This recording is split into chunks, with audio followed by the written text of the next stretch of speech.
Hello students, welcome to physics group. আজকে তোমাদের সামনে আমি হাজির হয়েছি ক্লাস 12-এর খুব ইন্টারেস্টিং একটা চ্যাপ্টারের সেট 2 এর অঙ্ক নিয়ে। আমরা লাস্ট তড়িৎ প্রবাহ ও ওহমের সূত্রের সমস্ত সেট 2 এর অঙ্কগুলো করিয়ে দিয়েছি। তার আগে প্রত্যেকটা চ্যাপ্টারের সেট 2 এর অঙ্কগুলো অবশ্যই আমার চ্যানেলে করানো আছে। আজকে আমি তোমাদের সামনে খুব ইন্টারেস্টিং একটা চ্যাপ্টার এবং খুব কঠিন, পরীক্ষায় তো খুব দরকারি একটা চ্যাপ্টার, যার নাম কারশফের সূত্রাবলী ও তড়িৎ সংক্রান্ত পরিমাপ। এই চ্যাপ্টারটির সেট 2 এর অঙ্কগুলো নিয়ে হাজির হয়েছি। আমি আজকে ক্লাসে চেষ্টা করব এই চ্যাপ্টারের সমস্ত অঙ্কগুলো করে দেওয়ার, যতগুলো সেট 2 এর অঙ্ক আছে। সেট 1 এর অঙ্কগুলো অবশ্যই সহজ, পারবে নিজেরা করতে, না পারলে অবশ্যই জানাবে। সেট 2 এর অঙ্কগুলো করার পর অবশ্যই পারবে, কিন্তু এই সেট 2 এর অঙ্কগুলো বোঝার জন্য তোমাদের যেটা সবথেকে আগে প্রয়োজন সেটা হলো এই চ্যাপ্টারের থিওরিটা একটু পড়ে নেওয়া। এই থিওরিটা পড়ার জন্য তুমি আমার এই ক্লাসের ডেসক্রিপশনে যাও, সেখানে আমি লিঙ্ক দিয়ে দেবো, সেখানে ক্লিক করো। 3টা পার্টে এই চ্যাপ্টারের থিওরি আমি পড়িয়েছি, সেই থিওরি পার্টটা পড়ে আসো, তারপরে অঙ্কগুলো দেখো, আরও সহজ লাগবে। যাদের থিওরি পড়া আছে তারা অবশ্যই অঙ্কগুলো আমার সাথে এখন দেখো, করো এবং বোঝো এবং দেখো। আমি খুব সহজে বোঝানোর চেষ্টা করব, ঠিক আছে? হ্যাঁ, অবশ্যই আগের চ্যাপ্টারটার যে অঙ্কগুলো আমি করিয়েছি সেটা দেখে আসলে এটা বুঝতে আরও সহজ হবে, কারণ আগের চ্যাপ্টার এই চ্যাপ্টার মানে লিঙ্ক রয়েছে কিন্তু, হ্যাঁ, যেহেতু সেখানেও রেজিস্ট্যান্স, ওহমের সূত্র এসব অ্যাপ্লাই রয়েছে। এই কারশফেও কিন্তু জাস্ট কেভিএল আর কেসিএলটা এক্সট্রা ঢুকলো, যে সার্কিটটাকে কী করে ভেঙে মানে এক্সপ্লেন করা যায়, কিন্তু ultimate at the end of the day সব কিছুতে ওহমস ল তো প্রয়োগ করতেই হবে। অর্থাৎ ওহমস লগুলো, ভোল্ট মিটারগুলো কীভাবে আমি প্রয়োগ করেছি, কীভাবে অঙ্কগুলো করেছি আগের চ্যাপ্টারে, সেগুলো দেখে যদি আসো তাহলে এই চ্যাপ্টারটা করতে তোমাদের আরও সুবিধা হবে, ঠিক আছে? সেটা অবশ্যই প্লে লিস্টে পেয়ে যাবে। তড়িৎ প্রবাহ ও ওহমের সূত্রের প্লে লিস্টে ক্লিক করবে, সেখানে থিওরি প্লাস প্রবলেমস আছে, দেখে বুঝতে পারবে কোনটা প্রবলেমস ক্লাস, সেগুলো করে নিও। ওকে, তো শুরু করি। আজকে কারশফের সূত্রাবলী এর অঙ্কগুলো নিয়ে স্টার্ট করছি। এখানে আমরা কারশফের সূত্রাবলী নিয়ে অঙ্ক করব, পোটেনশিওমিটার নিয়ে করব, হুইস্টন ব্রিজ নিয়ে করবো, আর মিটার ব্রিজ নিয়ে করবো। এই চ্যাপ্টারটা 4টা অংশ রয়েছে, সেই 4টা অংশেরই অঙ্ক রয়েছে এখানে, সেই অঙ্কগুলো আমি শিখিয়ে দেবো, ঠিক আছে? তো প্রথমে আজকে প্রথম অংশ, যেখানে কারশফের সূত্রাবলী দিয়ে করব, তার জন্য অবশ্যই কারশফের সূত্রাবলীর একটু দেখে চলে আসো, খুব সুবিধা হবে, ঠিক আছে? তো প্রথম অঙ্কটা পড়বো আমি, আমার সাথে পড়ো এবং বোঝো, করো। তো বলছে চিত্র 2.53, এখানে আমার এখানে দেওয়া আছে, তুমি চিত্র হিসেবে ভাবো। চিত্রে প্রদর্শিত বর্তনীতে 20 ওহম রোধটির মধ্য দিয়ে প্রবাহ কত? অর্থাৎ এখানে 20 ওহম যে রোধটা আছে তার মধ্যে দিয়ে প্রবাহ কত, সে বোঝার আগে তোমাকে আগে চিত্রটা দেখতে হবে, তাহলে তুমি ক্লিয়ার হবে, তাই তো? তো শুধু আমার অঙ্কের প্রশ্নটা মানে শুনলেই ক্লিয়ার হবে না, তোমাকে চিত্রটা দেখতে হবে। আমি চিত্রটা আঁকছি, চিত্রটা দেখো, তারপরে প্রশ্নটা আরেকবার বলবো। আমি করছি কারশফের সূত্রাবলী, এটা হলো 1 নম্বর অঙ্ক। ওকে, সেট 2। ওকে, চিত্রটা দেখো কি বলছে।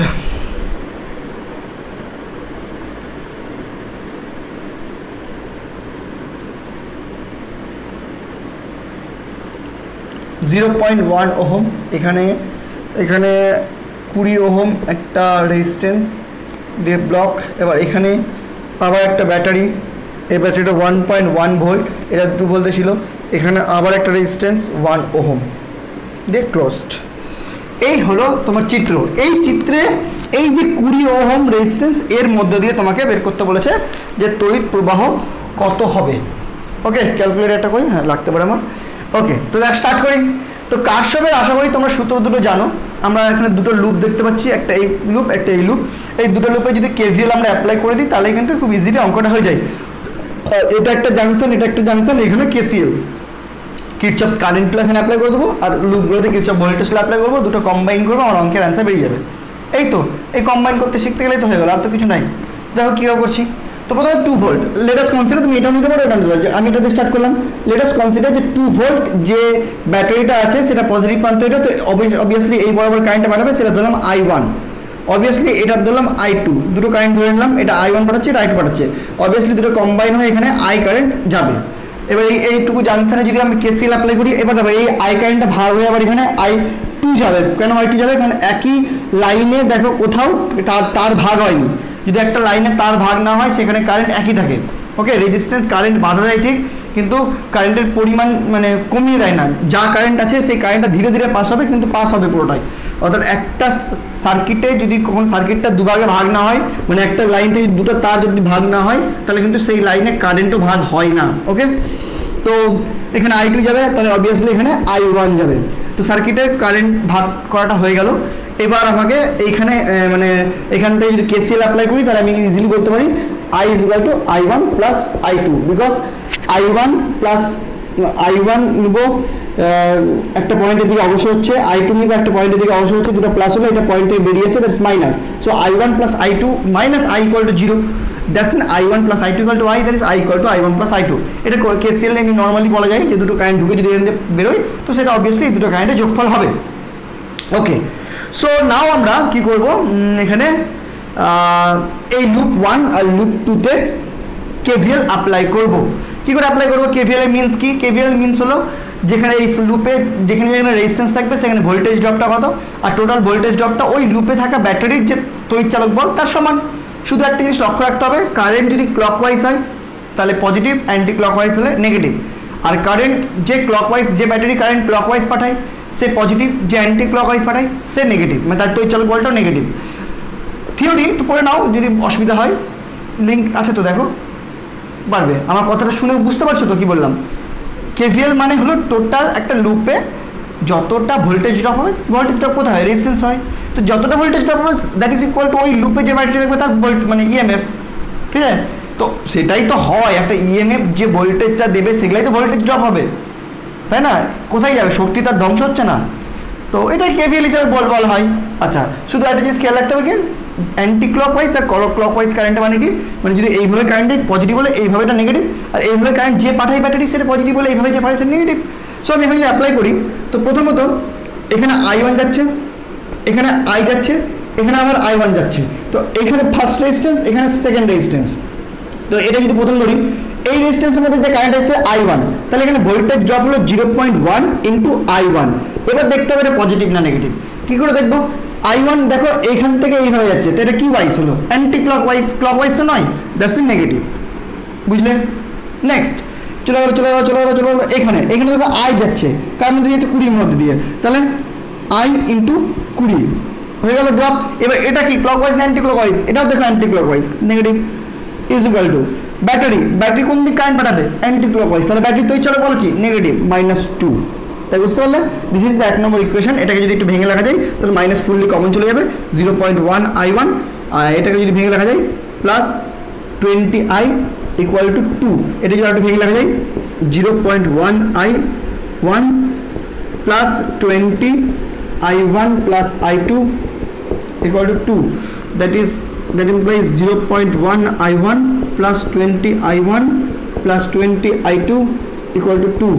That is 20.1 I1 plus 20 I2 equal to 2. This is the equation number 1. Final I1 or I2. The first loop case easy, একদম কিচ্ছু নাই। এবার সেকেন্ড লুপের কেস করব। সেকেন্ড লুপে KVL অ্যাপ্লাই করব। সেকেন্ড লুপে KVL কি করে অ্যাপ্লাই করব? আবার দেখো সেকেন্ড লুপে কি কারেন্ট কি আছে? এটা I2, এখানে I, আবার এখানে I কারেন্ট যাচ্ছে এর মধ্যে দিয়ে, আর এখানে I2 যে I2 হচ্ছে একের মধ্যে দিয়ে। এবার এই লুপের রেসপেক্টে লুপ 1 এটা লুপ 2 এর রেসপেক্টে দেখো Iটা কিন্তু ক্লকওয়াইজ, I2টা দেখো ক্লকওয়াইজ, ব্যাটারিটা দেখো ক্লকওয়াইজ কারেন্ট পাঠাচ্ছে। That's mean all are positives. That's mean এখানে যদি আমরা অ্যাপ্লাই করি, এখানে কি হবে? এখান থেকে ফর লুপ 2 ফর লুপ 2, ওকে, এটা ছিল ফর লুপ 1। লুপ 2 তে যদি অ্যাপ্লাই করি তাহলে কি লিখতে পারি? I2 into 1 plus I into 20 equal to 1.1। বুঝতে পারলাম? সবই পজিটিভ হলো কারণ সবই মানে ক্লকওয়াইজ কারেন্ট। এটা ক্লকওয়াইজ কারেন্ট, এটা ক্লকওয়াইজ কারেন্ট, এটা ক্লকওয়াইজ কারেন্ট তৈরি করা EMF। That is equal two implies I2 plus I1 plus I2 into 20 is equal to 1.1. That implies I2 plus 20 I1 plus 20 I2 equal to 1.1. That implies 20 I1 plus 21 I2 is equal to 1.1. Equation number 2. এই equation দুটো যদি solve করো তাহলে I1 আর I2 বেরিয়ে গেল। আমাকে কি জানতে চেয়েছে? ও আমাকে জানতে চেয়েছে 20 ওহমের রোধের মধ্যে দিয়ে কী পরিমাণ কারেন্ট যাচ্ছে। I1 আর I2 যদি বার করতে পারো তাহলে I বের করার কোনো ব্যাপার? I1 প্লাস I2, আর সেটাই তো 20 ওহমের মধ্যে দিয়ে পাস করছে। তার মানে আমাদের এখানে অঙ্কে ফাইনালি আইটা খুঁজতে হবে। এবার তুমি দুটো ইকুয়েশন পেয়েছো, something I1 plus something I2 equal to 2, something I1 plus something I2 equal to 1.1। দুটো ইকুয়েশন I1 I2 আছে, অপনয়ন করো, পরিবর্তন করো, যা ইচ্ছা করো, I1 I2 বার করো, করে যোগ করো, বেরিয়ে গেলো। কঠিন কি? একটু কঠিন না। আমি ভাই মিটাবো, আশা করি তোমরা একটু পজ করে একটু পার্ট 2 কে নাও, দুটো ইকুয়েশন খালি রাখবো, দিয়ে তাহলে আমি সমাধান করবো। মিটালাম? হ্যাঁ, আমি এটাও ছবিটাও মিটিয়ে দিচ্ছি, বলে দিচ্ছি কথাটা। আমরা দেখে নাও 20 ওহমের রোধের মধ্যে দিয়ে কারেন্ট বের করতে দিয়েছে, দ্যাটস মিন টোটাল আইটা বের করবো, আর I means I1 plus I2। Okay, তো মিটিয়ে দিলাম কিন্তু। হ্যাঁ, মানে I1 এখান থেকে দুটো ইকুয়েশন থেকে I1 I2 বের করবো, যোগ করবো, অঙ্ক হয়ে গেল। মিটালাম?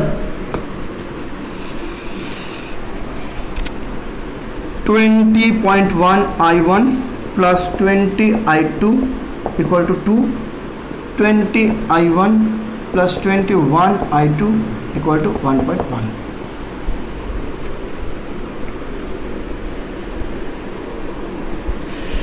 तुझ पे प्यार आया। ओके, কি করে সলভ করবো এটা? অনেক জটিল হয়ে যাবে, কঠিন আছে একটু। 21 20 কোনো লিঙ্কই নাই, 1 নম্বর 2 নম্বর, ডাস্টবিন এখানে 21 দিয়ে গুণ করো, এখানে 20 দিয়ে গুণ করো। ফটাফট ক্যালকুলেটর লাগবে, আমি এত গুণ করতে পারবো না। 21 into 20.1 422.1 I1 plus 20 into 21 420 I2 equal to 42, 20 into 20 400 I1 plus 420 I2 equal to 20 into 1.1 22 minus minus minus, এটা উড়ে গেল। 22.1 I1 equal to 20, that is I1 equal to 20 by 22.1, 20 by 22.1 0.904 হয়ে গেল। এটা বসাই দিতে হবে, তাহলে 20.1 into 20.1 একবারে বসে দিলাম, এটা হবে 18.19 plus 20 I2 equal to 2, that is 20 I2 equal to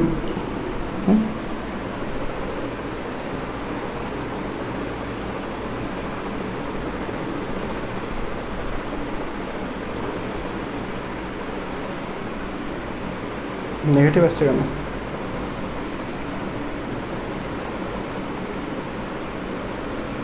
$20.1 into I1 কত গেল?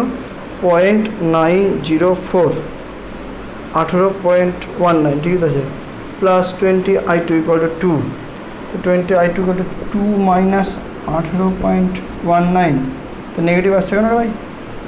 দেখছি, আস্তে আস্তে 2 minus 18.19, that is minus 16.19, that is I2 equal to minus 16.19 divided by 20, 16.19 divided by 20, that is minus 0.8095, that is I equal to 0.904 minus 0.809, 0.904 minus 0.809 বাদ দিলে 0.095, না মিললে আবার করতে হবে। মনে হচ্ছে মিলে গেছে, ঠিকই আছে। হ্যাঁ, এখানে নেগেটিভ বেরোবে, উল্টো দিকে কারেন্ট যাচ্ছে না, সেখানে নেগেটিভ বেরোলো। নেগেটিভ মানে ঘাবড়ানোর কিছু নেই, কারেন্টটা রিভার্সের জন্য নেগেটিভ বেরোলো। তো অ্যাম্পিয়ার, এটা যদি মিলি অ্যাম্পিয়ার করি তাহলে ইন্টু থাউজেন্ড করতে গেলে 95 মিলি অ্যাম্পিয়ার, 95 মিলি অ্যাম্পিয়ার। তাহলে তোমার 20 ওহম রোধের মধ্যে দিয়ে কত যাবে? 95 মিলি অ্যাম্পিয়ার। যদি আমি আরেকটু পয়েন্ট নিতাম তা 95.5 আসতো, আর কিছু না, একই। ঠিক আছে, যেহেতু আমি এখানে পয়েন্ট সম্পূর্ণটা নিইনি, এখানে আরও ছিল, এখানেও আরও ছিল, সেই জন্য আমার 95 মিলি অ্যাম্পিয়ার এসছে, বইয়ের উত্তরটা 95.5 আছে। ঘাবড়ানোর কিছু নেই। দেখো বুঝতে পারলে কিনা কনসেপ্টটা, এটা ইম্পর্টেন্ট যে বুঝতে পারলে কিনা কী করে করলাম। ঠিক আছে, খুব মানে সহজ একটা অঙ্ক করে নাও, আমরা পরের অঙ্কে যাবো। ঠিক আছে, চলো এবার আমরা 2 নম্বর অঙ্কটা পড়বো এবং করবো। 2 নম্বর অঙ্কটা কেভিএলের উপরেই, মানে কারশফের সূত্রাবলীর উপরেই, কেভিএল কেসিএল এগুলোরই উপরেই। বলছে চিত্রে প্রদর্শিত বর্তনীতে 5 ওহম রোধটির মধ্য দিয়ে প্রবাহ কত? অর্থাৎ এখানে আমার 5 ওহম রোধটার মধ্য দিয়ে প্রবাহ বের করতে হবে। অবশ্যই চিত্রটা কী দিয়েছে আমাকে তার আগে আঁকতে হবে, সেই চিত্র দেখে তোমাকে বুঝতে হবে। তারপর তোমার চিত্রটা আঁকি, দেখো এখানে রয়েছে 2 ভোল্ট, তারপরে 2 ওহম,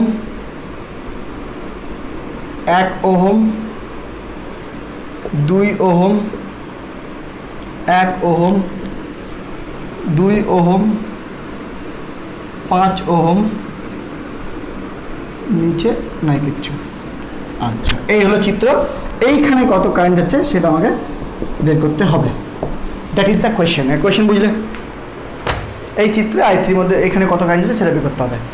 এইবার আমাকে এখানে যদি কেভিএল অ্যাপ্লাই করতে হয়, প্রথমে এখান দিয়ে i1 কারেন্ট যাবে, এখানে ভাগ হবে, এখানে ভাগ হবে, সেখান থেকে আবার 2 ভাগে ভাগ হবে, দিয়ে ফাইনালি আমাকে বের করতে হবে।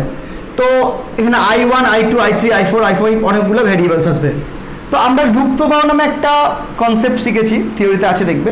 সেই কনসেপ্টটা যদি এখানে আমরা ইউজ করি তাহলে কিন্তু ভ্যারিয়েবলের সংখ্যা অনেক কমে যায়। কেমন করে ইউজ করি? আমরা লুপ প্রবাহে দেখেছি যে এরকম ছোটো ছোটো লুপ পরপর থাকলে আমরা আগেই ধরে নিই যে লেটেস্ট কনসিডার এখানে i1 কারেন্ট যাচ্ছে, এখানে i2 কারেন্ট যাচ্ছে, এখানে i3 কারেন্ট যাচ্ছে। এটা যদি ধরে নিই তাহলে আমরা এই 3টা ভ্যারিয়েবলের ওপরেই অঙ্কটা হয়ে যায়, আর এক্সট্রা ভ্যারিয়েবল লাগে না।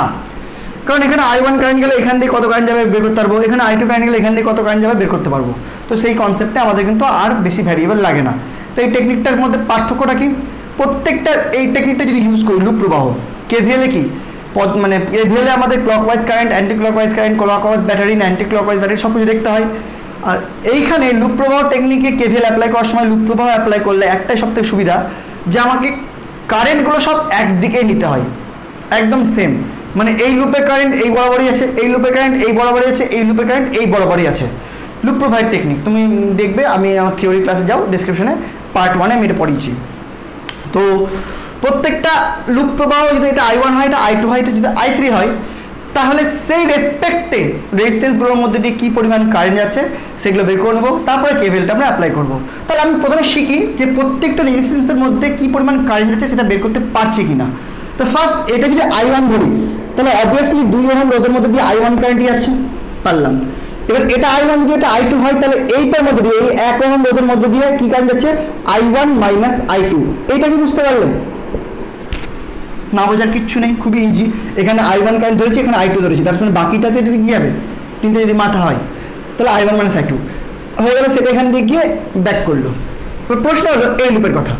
এই লুপে যদি এটা i2 কারেন্ট যায় তাহলে অবভিয়াসলি এটা যদি i2 কারেন্ট যায় তাহলে এইখান দিয়ে কিন্তু আমাকে এইটা দিয়ে আবার কী হবে, এখানে i3 হলো i2 মাইনাস i3, ঠিক আছে। কিন্তু এই পথে এইটা রোধের মধ্যে দিয়ে কী কারেন্ট যাবে? এই রোধের মধ্যে দিয়ে যদি এই তারের জন্য, এই লুপের জন্য কারেন্টটা ছিল i1 মাইনাস i2। এবার এই লুপের জন্য আমাকে কারেন্টটা এই বরাবর নিতে হবে, ক্লকওয়াইজ নিতে হবে, আগেরটা অ্যান্টি ক্লকওয়াইজ নিতে হবে। তো আমরা জানি একটা তারের মধ্যে দিয়ে যদি কারেন্ট কোনোদিন আলাদা হয় না, একই হয়। একটা তারের মধ্যে দিয়ে কোনোদিন দু রকম কারেন্ট হতে পারে না। যদি এই কারেন্টের মধ্যে দিয়ে মানে নেট কারেন্টটাই হয়, মনে করো দুদিক থেকে দুটো কারেন্ট আসছে আলাদা আলাদা কথা, তো ওখানে নেট কারেন্ট কত যেটা সেটাই ওই তারের মধ্যে দিয়ে মানে প্রবাহ হচ্ছে। তো আমি এইটুকু শিওর যে আগের লুপ থেকে এই তারের মধ্যে i1 মাইনাস i2 ফ্লো হচ্ছে। তো অবশ্যই এই তারের মধ্যে দিয়ে অন্য কারেন্ট ফ্লো হবে না, কিন্তু আমাকে জাস্ট জানতে হবে যে এই বরাবর কি যাচ্ছে। তাহলে এই বরাবর যাচ্ছে মানে কি, এই বরাবর যাচ্ছে মানে কি সেই কারেন্ট আমি রিভার্স কারেন্ট হয়ে যাবে। যদি একটা তারের মধ্যে দিয়ে এই বরাবর i কারেন্ট যায় তাহলে এই বরাবর কি কারেন্ট যাচ্ছে, মাইনাস i ধরতে পারি। তাহলে সেক্ষেত্রে এই লুপের জন্য এই কারেন্টটা ধরতে পারি আমরা i 1 মাইনাস i2 জায়গায় আমরা ধরতে পারি i2 মাইনাস i1 ধরতে পারি। তুমি যদি এটা না ধরতে চাও নর্মাল কেভিএল অ্যাপ্লাই করবে তাহলেও তাই হবে। কেভিএল অ্যাপ্লাই করার সময় দেখো দুভাবে আমি দেখিয়ে দিচ্ছি।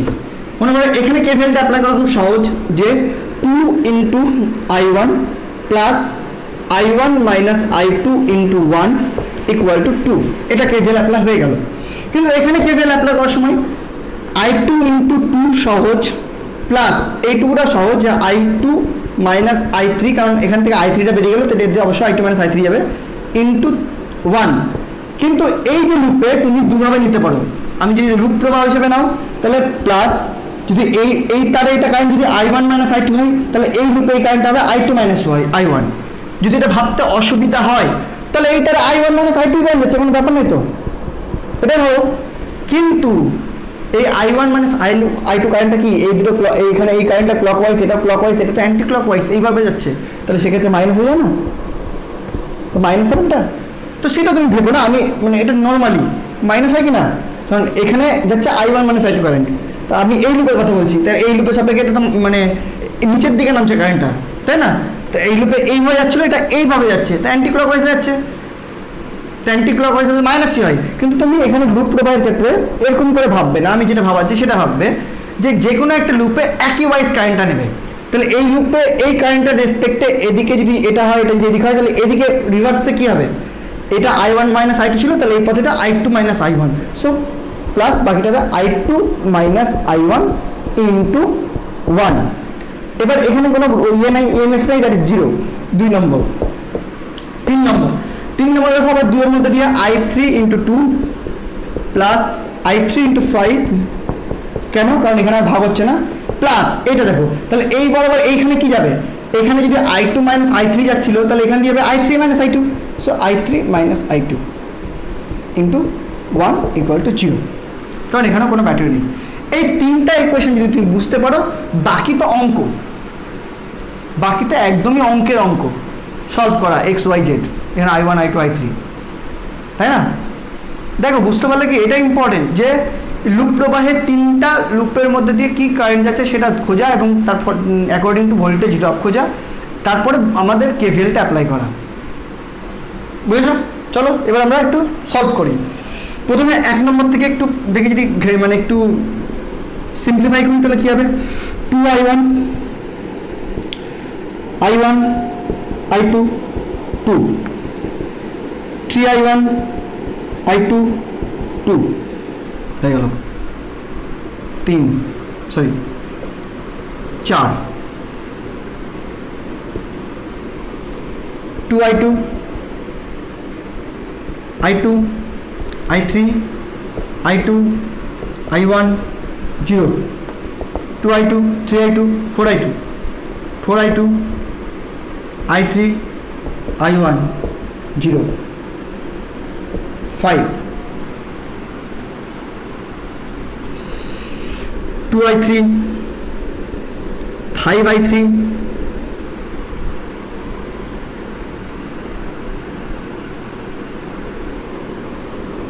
प्लस i3 माइनस i2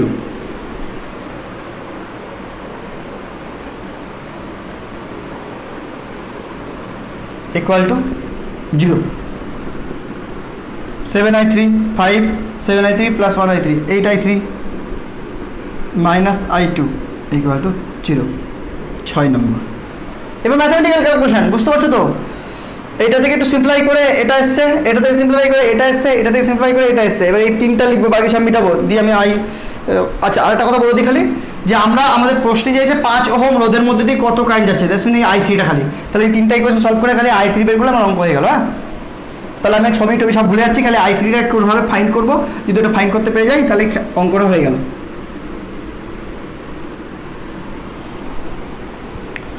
आओ को जब तुम हो सजना, 3i1 minus i2 equal to 2,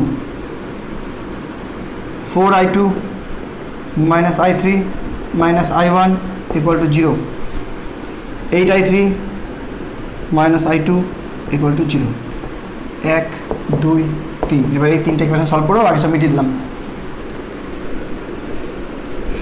अंगना फूल खिलेंगे बरसेगा सावन। নেক্সট, তাহলে এখান থেকে আমাকে খুঁজতে হবে i3। এখানে একটা i3 আছে, এখানেও i3 আছে, এখানে নাই, তাহলে এই দুটো ইকুয়েশন থেকে i3 ফাইন্ড করার চান্স আছে। এবার এই দুটো ইকুয়েশনের মধ্যে এখানে i2 আছে, এখানেও i2 আছে, এখানে i1টা এক্সট্রা আছে, তাহলে এই i1টা যদি এখান থেকে বেরিয়ে যায় তাহলে আমার হয়ে যাবে। তাহলে আমি প্রথম ইকুয়েশন থেকে i1 খুঁজি, তাহলে কী হবে 2 + i2/3 i1, i2 চলে গেল /3। 2 বসিয়ে পাই, 2 বসিয়ে দিলাম, 4i2 - i3 - 2 + i2/3 = 0। 3 লসাগু 12i2 - 3i3 - 2 - i2, কারণ ব্র্যাকেট উঠে গেল, সাইন চেঞ্জ, = 0। 3 দিক নিলে 0, 12i2 থেকে i2, 11i2, 3i2 - 3i2 i3 - 2 = 0। 11i2 - 3i3 = 2। 4 নম্বর, এবার নতুন নাম্বার, কিন্তু তোমরা আরও বাড়াতে পারো, 7 6 7 4 5 6 ছিল, এটা 7 নম্বর দেবে তোমরা, আমি বারবার এত নম্বর লিখতে ইচ্ছা হয় না। এবার 11i2 - 3i3 = 2, 8i3 - i2 = 0। তাহলে এখানে 11 আছে, এখানে 11 দিয়ে গুণ করে দাও, তাহলে কী বেরোবে 88i3 - 11i2 = 0। এখান থেকে এটা আগে লিখছি, প্লাস 11i2, এখানে 1 দিয়ে গুণ করেছে, হ্যাঁ, -3i3 = 2, কেটে গেল, আর 85 86 87 88 85, 85i3 = 2, i3 = 2/85। Where is the calculator? 2/85, so = 0.0235, that is equal to 23.5 milliampere. This is ampere, this is milliampere। 1000 দিয়ে গুণ করে দিলাম, বুঝলো না? ইজি একটা অঙ্ক, কেভিএল এর এই দুটো অঙ্ক করতে গেলে মোটামুটি বাকি সেট ওয়ানে সহজ সহজ অঙ্কগুলো পারবে, ঠিক আছে? তাহলে আমরা কিন্তু কেভিএল এর দুটো অঙ্ক করে ফেললাম। এবার আমরা নেক্সট যেটা যাব সেই পার্টটাকে বলা হয় তোমার পোটেনশিওমিটার। তাহলে পোটেনশিওমিটার থেকে আমরা অঙ্ক করবো এবার, হ্যাঁ চলো দেখো। অঙ্ক নম্বর 3 পোটেনশিওমিটারের উপর। অঙ্কটা কি বলছে দেখো, 100 ওহম রোধের একটি সুষম পোটেনশিওমিটার। সুষম পোটেনশিওমিটার মানে প্রত্যেকটা জায়গায় পরিমাণটা সম, একক দৈর্ঘ্যের রোধটা সেম। তার এবি এর সঙ্গে 2 ভোল্ট তড়িৎচালক বল ও নগণ্য অভ্যন্তরীণ রোধের একটি ব্যাটারিকে যোগ করা হলো। এ বিন্দু ও তারের উপস্থিত একটি বিন্দু সি এর মধ্যে অসীম রোধের ও তারের মানে উপস্থিত মধ্যবিন্দু, আচ্ছা না না না, যে কোনো একটা বিন্দু সি এর মধ্যে অসীম রোধের একটি ভোল্টমিটারকে লাগানো হলো। ভোল্টমিটার পাঠ 0.72 ভোল্ট হলে সি বিন্দুটি এবি তারকে কি অনুপাতে ভাগ করেছে, আচ্ছা সমান না। আর অপশন শোনো, 100 ওহম রোধের একটি সুষম পোটেনশিওমিটারের তার এবি এর সঙ্গে, তারটা নাম এবি এর সঙ্গে 2 ভোল্ট তড়িৎচালক বল ও নগণ্য অভ্যন্তরীণ রোধের একটি ব্যাটারি যোগ করেছি। এ বিন্দু ও তারের উপস্থিত আরেকটি বিন্দু সি এর মধ্যে অসীম রোধের একটি ভোল্টমিটার লাগানো হয়েছে। ভোল্টমিটারের পাঠ 0.72 ভোল্ট হলে সি বিন্দুটি এবি তারকে কি অনুপাতে বিভক্ত করেছে। খুব সহজ একটা অঙ্ক। আচ্ছা, পোটেনশিওমিটারটাকে আমি এখানে রেজিস্ট্যান্স হিসেবে আঁকছি, কারণ পোটেনশিওমিটারটা একটা কি 10 লাইন তারের একটা রেজিস্ট্যান্সই তো, সুষম রেজিস্ট্যান্স, আমি রেজিস্ট্যান্স হিসেবে লিখলাম, সেটাকে একটা ব্যাটারির সাথে যুক্ত করেছি। আচ্ছা, অঙ্ক নম্বর এটা 3, ব্যাটারির সাথে যুক্ত করেছি। ব্যাটারি তড়িৎচালক বল কত? ব্যাটারি তড়িৎচালক বল হলো তোমার 2 ভোল্ট তড়িৎচালক বল। আর পোটেনশিওমিটারের রোধ বলে দিয়েছে 100 হলো পোটেনশিওমিটারের রোধ। 100 ওহম রোধে একটি সুষম পোটেনশিওমিটার। আচ্ছা, টোটাল এটা 100। এবার কি বলেছে, এ বিন্দু থেকে সি বিন্দুর মধ্যে এখান থেকে একটা ভোল্টমিটার লাগিয়েছি সি বিন্দু পর্যন্ত, তাই সি ধরলাম, তাই সেটা R1 হয়ে গেল, এটা R2 হয়ে গেল। ওকে নেক্সট কি বলেছে, এ ভোল্টমিটারের পাঠ হলো 0.72 ভোল্ট। আচ্ছা, ভোল্টমিটারের পাঠও বলে দিয়েছে 0.72 ভোল্ট। তারপরে কি বলেছে, এই R1 আর R2টা বের করতে হবে, মানে R1 আর R2 অনুপাতটা বের করতে হবে, কি অনুপাতে ভাগ হবে 100 ওহমটা। দেখা যাক। প্রথমত ভোল্ট মিটারের মধ্যে দিয়ে কিন্তু কোনো রকম মানে ইয়ে নেই, রোধ অসীম, হ্যাঁ, মানে ভোল্ট মিটারের মধ্যে দিয়ে কোনো কারেন্ট যাচ্ছে না, মানে এখান থেকে যে কারেন্টটা যাবে সেই কারেন্টটা কিন্তু পুরোটাই R1 R2 মধ্যে দিয়ে যাবে, মানে কারেন্টের কোনো ভাগ হবে না, কারণ ভোল্ট মিটারটা অসীম রোধ। এটা একটা আগে মাথায় ঢুকে নাও। ওকে, নেক্সট ভোল্টেজগুলো যদি দেখি, এখানে ভোল্টেজটা হলো 0.72। আচ্ছা, তাহলে এখানে ভোল্টেজটা যদি ভোল্ট মিটার না, এখানে ভোল্টেজটা কত হবে? এখানে V ইকুয়াল টু, এটা V1 যদি ধরি, V2 ইকুয়াল টু কত হবে? অঙ্কটা খুব সহজ অঙ্ক, একটু অন্য টেকনিকে হয়ে গেল। V1টা বলে দিয়েছে, আবার এরও কোনো ইন্টারনাল রেজিস্ট্যান্স নাই, তাহলে এখানে যে তড়িৎচালক বলটা হবে সেটাই তো এই দুটো রোধের মধ্যে পতনটা হবে, তার মধ্যে এই রোধে যে পতনটা হবে সেটা তো অলরেডি মাপা হয়ে গেছে ভোল্টমিটার দিয়ে। আবার কোনো রকম কারেন্ট এখান দিয়ে কিন্তু পাস হয়নি, যা কারেন্ট এর মধ্যে দিয়ে যাচ্ছে। ওকে, তাহলে এইখানে যে ভোল্টেজ ড্রপটা হলো সেটা যদি 0.72 হয়, তাহলে এইখানে ভোল্টেজ ড্রপটা তো 2 - 0.72 এমনি বেরিয়ে গেলো। দেখো এটা বুঝলে কিনা? যদি এইখানে ভোল্টেজ ড্রপটা দেওয়া আছে এই রোধে কতটি হবে, বাকি এই থেকে বাকি ভোল্টেজ ড্রপটাই তো R2 এর মধ্যে হবে, কারণ তড়িৎচালক বল যা সেই ভোল্টেজ ড্রপগুলোই তো হয়। ইভেন ব্যাটারির মধ্যে ভোল্টেজ ড্রপ হয় ইন্টারনাল রেজিস্ট্যান্স থাকলে, না থাকলে তো গল্প নাই। So E equal to V, যদি ইন্টারনাল রেজিস্ট্যান্স না থাকে তড়িৎচালক বল equal to external voltage drop. তো এখান থেকে এটা বাদ দিয়ে আমি ইজিলি V2টা বের করে ফেললাম। কই গেল আমার ক্যালকুলেটরটা? V2টা হয়ে গেল তোমার 2 - 0.72, that is equal two 1.28 volt. তাহলে V1 আর V2 হয়ে গেল। এইবার এই মেন কারেন্টটা তো এর মধ্যে যাচ্ছে, এর মধ্যে দিয়ে যাচ্ছে, তাহলে এখানে যে ভোল্টেজ ড্রপটা এমনি হওয়া উচিত V1 is equal to I into R1, আর এখানে ভোল্টেজ ড্রপটা V2 equal to I into R2, তাই না?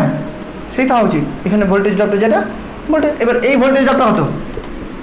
V equal to 0.72 equal to I into R1, আর V2 ইকুয়াল টু মানে এটা কত হলো 1.28 equal to I into R2। তাহলে এটা যদি 1 নম্বর ইকুয়েশন হয়, এটা 2 নম্বর ইকুয়েশন হয়, তাহলে 1/2 যদি করে দিই তাহলে I কেটে যাবে। এটা কিন্তু করা যায় না, কারণ কিছু পরিমাণ কারেন্ট এখান থেকে যদি চলে গেল তাহলে কিন্তু আর ভাগ হচ্ছে না। সহজ কেন? যেহেতু অসীম রোধে বলে দিয়েছে। ভোল্টমিটারটা যদি রোধ থাকতো তাহলে কিন্তু খেলা, মানে অসীম রোধ যদি না থাকতো তাহলে কিন্তু এইভাবে হতো না অঙ্কটা। ঠিক আছে, অঙ্কটা একদমই টেকনিক পাল্টে যেত। তো I1 এবার যদি ভাগ করে দিই তাহলে কী হবে? এদিকে 0.72 ভাগ 1.28 ইকুয়াল টু R1 ভাগ R2, দ্যাট ইজ 0.72 ভাগ 1.28 ইকুয়াল টু, এটা যদি আমি ভাগে নিই তো 9/16, তো 9/16 equal to R1 by R2। এটি তো কাটাকুটি ব্যাস, তাহলে R1 আর R2 কী হবে?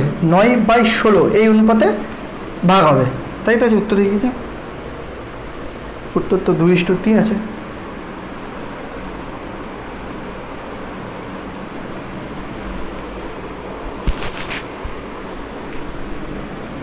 জিরো 0.72 ইন্টু 1.28 তবে তো ঠিক করলাম। 9/16 এই অ্যান্সারটা হবে। ঠিক আছে, উত্তর জানি না কী দেওয়া আছে, 1 সেকেন্ড একটু দেওয়া। অঙ্কটার মধ্যে আমি কোনো ভুল দেখতে পাচ্ছি না, তার মানে বইয়েই উত্তরটা ভুল দেওয়া আছে। উত্তরটা 9:16 হবে। দ্যাটস মিন এখান থেকে যেটা শিখলাম আমরা, যে এই পোটেনশিওমিটারটাকে এই এটা সি পয়েন্টটা, এটা যদি এ পয়েন্ট হয়, এটা যদি সি পয়েন্ট হয়, এটা যদি বি পয়েন্ট হয়, তাহলে এসি আর সিবি এই দুটো 9:16 এই রেজিস্ট্যান্সের অনুপাতে ভাগ করবে। এবার 9:16 তো রেজিস্ট্যান্সের অনুপাতে ভাগ করলো। এবার আমরা জানি যে এটা মানে পোটেনশিওমিটার সুষম হয়, তার মানে দৈর্ঘ্য হিসাবেও সেটা 9:16 হবে। মানে বলতে চাইছি যে যেহেতু সুষম হয়, তো যদি L1 দৈর্ঘ্যের রেজিস্ট্যান্স R1 হয় আর L2 দৈর্ঘ্যের রেজিস্ট্যান্স যদি R2 হয়, এবার এই R1 যদি 9 হয়, R2 যদি 16 হয়, তাহলে সুষম দৈর্ঘ্য মানে এই R1/R2 যা হবে L1/L2 সেম হবে, কারণ দৈর্ঘ্যটা সুষম, সব জায়গায় রেজিস্ট্যান্স সমান। ওকে, দ্যাটস মিন এই পোটেনশিওমিটারটার সি পয়েন্টটা 9:16 এই অনুপাতে ভাগ করেছে। সি পয়েন্টটা এই পোটেনশিওমিটারটিকে, বুঝা গেল? বইয়ের উত্তরটা 2:3 দেওয়া আছে, যেটা ভুল। ওকে, যাই হোক আমরা এবার নেক্সট অঙ্ক নাম্বার 4 যাব। এটা হলো অ্যাবাউট পোটেনশিওমিটার। দেখো তো 4 নম্বর অঙ্কে কি বলছে, 100 ওহম রোধের, আবার 100 ওহম রোধের একটি সুষম পোটেনশিওমিটার, মানে এই পোটেনশিওমিটারটাই, তার এবি এর সঙ্গে নগণ্য অভ্যন্তরীণ রোধের একটি ব্যাটারি যোগ করা হলো। আগেটাতে ব্যাটারি তড়িৎচালক বল বলেছিল, ব্যাটারিটা তড়িৎচালক বল বলে দেয়নি, শুধু ব্যাটারির কথা বলেছে। এ বিন্দু এবং তারের মধ্যবিন্দু সি এর মধ্যে 360 ওহম রোধের একটি ভোল্টমিটারকে লাগানো হলো। ভোল্টমিটারের পাঠ 1 ভোল্ট হলে ব্যাটারির তড়িৎচালক বল কত? এবার অঙ্কটা একটু অন্যরকম, কিন্তু সহজ, কিচ্ছু নাই। এবার বলেছে এই 100 ওহমের আবার সেই একটা বড় পোটেনশিওমিটার নিলাম, 100 ওহম। নেক্সট সেই পোটেনশিওমিটারের সাথে একটা ব্যাটারি লাগালাম, ব্যাটারি ভোল্টেজ বলে দেয়নি, সেটাই বের করতে হবে। এবার খালি বলেছে এ সিটা হলো একদম এক্স্যাক্টলি মধ্যবিন্দু, তাহলে এখান থেকে ভোল্টমিটারটা লাগাইছি। ওকে, তারপরে কি বলেছে, এ বিন্দু ও তার সি বিন্দু লাগালাম। এই ভোল্টমিটারটা এবার রেজিস্ট্যান্স বলে দিয়েছে কত, 360 ওহম। আর কি বলেছে, ব্যাটারি, আর এখানে ভোল্টেজ ভি মাপবে হলো 1 ভোল্ট, তাই তো 1.0 ভোল্ট। শুধু বলেছে ব্যাটারি তড়িৎচালক বল বের করতে হবে। এখান থেকে একটা জিনিস আগে দেখে নাও, এটা 100 হলে এটা 50, এটা 50, এটুকু শিওর। কেন? বিকজ এখানে তোমার একদম মাঝখানের পয়েন্ট বলেছে। তো এইবার আমাকে বের করতে হবে এই ব্যাটারির ইএমএফ কত, ই কত। এটা বের করার জন্য আমাকে স্টেপগুলো দেখো। প্রথমে আবার সেই আগের তড়িৎ প্রবাহ ওহমের সূত্র, এই থিঙ্কিং চলে আসো। পোটেনশিওমিটার ছিল কিন্তু পোটেনশিওমিটার এখানে একদম আগের মতো অঙ্ক, যে 50 ওহম মানে একটা রোধকে মাঝখানে দিয়েছি, এখানে 50, এখানে 50, এখানে ভোল্টমিটার আছে, তার রেজিস্ট্যান্স আছে, তার ভোল্টেজ আছে, আমাকে জাস্ট ইটা বের করতে হবে।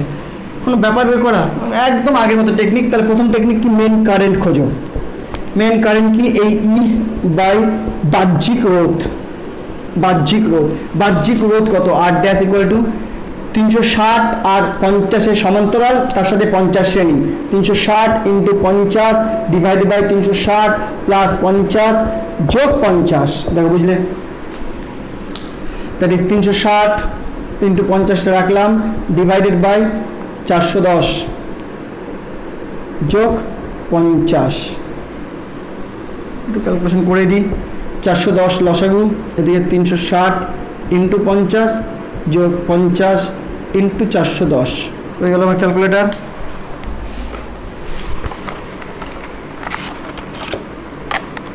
$360 ইন্টু 50 18,000 যোগ bracket 50 into 410 bracket close 38,500 divided by 410। এইটা রাখলাম, তাই তো, ব্যাস। এটা হলো আর ড্যাশ। নেক্সট থাকলে এটা, তাহলে E by R dash, main I equal to E by R dash, তাহলে ই ইন্টু 410 ডিভাইডেড বাই 38500 হয়ে গেল, আই হয়ে গেল। নেক্সট এই আইটা এই সার্কিটে কি ভোল্টেজ দিবে, সেই ভোল্টেজটা মাপবে, আর এই ভোল্টমিটারটা, তো এই সার্কিটটা যে ভোল্টেজটা দেবে, তাহলে এই সার্কিটটুকুটা, এটা না কিন্তু 50 আর ভোল্টমিটার মিলে যে সার্কিটটা, তাতে যা ভোল্টেজ হবে সেটাই মাপবে ভি ভোল্টমিটারটা। তাহলে এই দুটার আবার তুল্য রোধ কত, এই দুটো তুল্য রোধকে যদি আর ডবল ড্যাশ ধরি, তাহলে that is equal to 50 into 360 divided by 50 plus 360, that is, এটা রাখলাম, এটাই 50 ইন্টু 360, নিচে 410। এটা হলো এটার ভোল্টেজ। তাহলে এই সার্কিটটার ভোল্টেজ হলো এটা, রেজিস্ট্যান্স হলো এটা, এই সার্কিটটাতে মেন কারেন্ট হলো এটা, ঠিক আছে, কারণ এই সার্কিটটাতে মেন কারেন্ট এটা। তাহলে এই কারেন্টটা আর এই সার্কিটের তুল্য যেটা হবে, তার যে গুণফল হবে, সেই ভোল্টেজটাই তো ভোল্টমিটারটা মাপবে, তাই না? কারণ এখানে ভোল্টমিটারে তো রেজিস্ট্যান্স আছে। যদি আবার তুমি খালি এর মধ্যে কারেন্ট বের করতে চাও, তাহলেও কিন্তু মাপবে, তবে সেটা মেন কারেন্ট হবে না। যদি 50-এর উপর যে ভোল্টেজ ড্রপ, সেটাও বের করতে পারো, তাহলে তোমাকে I50 বের করতে হবে। I50 বের করলে I50 ইন্টু 50 যেটা হবে, সেটাও কিন্তু 1 ভোল্ট। বা I360 বের করলে, মানে ভোল্ট মিটারের মধ্যে দিয়ে কি কারেন্ট যাচ্ছে, I360 ইন্টু 360, এটা কিন্তু ভোল্ট মিটার 1 ভোল্ট মাপবে, ঠিক আছে। আবার টোটাল কারেন্ট ইন্টু এই দুটো তুল্য রোধ, সেটা যে ভোল্টেজ, সেটাও মাপবে, কারণ দুটো পয়েন্টের ভোল্টেজ সবসময় সেম হয়, ওকে, সমান্তরাল সার্কিটে। ওকে, তাহলে এখান থেকে আমরা মেন কারেন্ট বের করেছি, এই দুটো তুলনা বের করছি, তাহলে এখান থেকে ভোল্টেজ ভি ইকুয়াল টু হবে হলো ই ইন্টু 410 ডিভাইড বাই 38500 ইন্টু আর মানে 550 ইন্টু 360 ডিভাইডেড বাই 410। এবারে এই ভোল্টেজটা অত 1, ব্যাস এখান থেকে ই বের করে অঙ্ক হয়ে গেল। 410 কেটে গেল, 0 0 0 0 কেটে গেল, তাহলে 5 লক্ষ কত? তাহলে ই ইকুয়াল টু হবে এদিকে উপরে উঠে যাবে 385 আর এদিকে নেমে যাবে 5 ইন্টু 36, কত হচ্ছে দেখে নাও। 385 divided by bracket 5 into 36 bracket close 2.13 volt. দেখি তো আজকে আমরা 4 পর্যন্তই করলাম, 1 2 3 4 এই 4টা অঙ্ক করলাম কারশফের সূত্রাবলী ও পোটেনশিওমিটারের উপর। আর দুটো পার্ট থাকলো, একটা হুইস্টন ব্রিজ আর মিটার ব্রিজের উপর। এই পার্টটা আমরা পরের ক্লাসে করব, ঠিক আছে? এই ক্লাসটা মোটামুটি অনেক বড় হয়ে গেছে, তাহলে দুটো ক্লাসে ভাগ করে দিলাম। একটা ক্লাসে হয়ে যেত, কিন্তু মোটামুটি 1 ঘন্টার উপরে ক্লাসটা হয়ে যেত। 1 ঘন্টার উপরে ক্লাস দেখতে একটু কেমন বোরই লাগে, তো সেই জন্য আমি দুটো পার্ট করে দিলাম। আমি খুব তাড়াতাড়ি দিয়ে দেবো, 1 থেকে 2 দিনের মধ্যে তোমাকে কারশফের সূত্রের এই সেকেন্ড পার্টটা দিয়ে দেবো, ঠিক আছে? তো আজকে এখানেই ক্লাস শেষ করছি। যদি চ্যানেলে নতুন হয়ে থাকো তাহলে অবশ্যই চ্যানেলটি সাবস্ক্রাইব করে নিও, আর ভিডিওগুলো ভালো লাগলে বন্ধুদের সাথে শেয়ার অবশ্যই করো, তাহলে তারাও শিখতে পারবে। Okay, thank you, tata, bye by.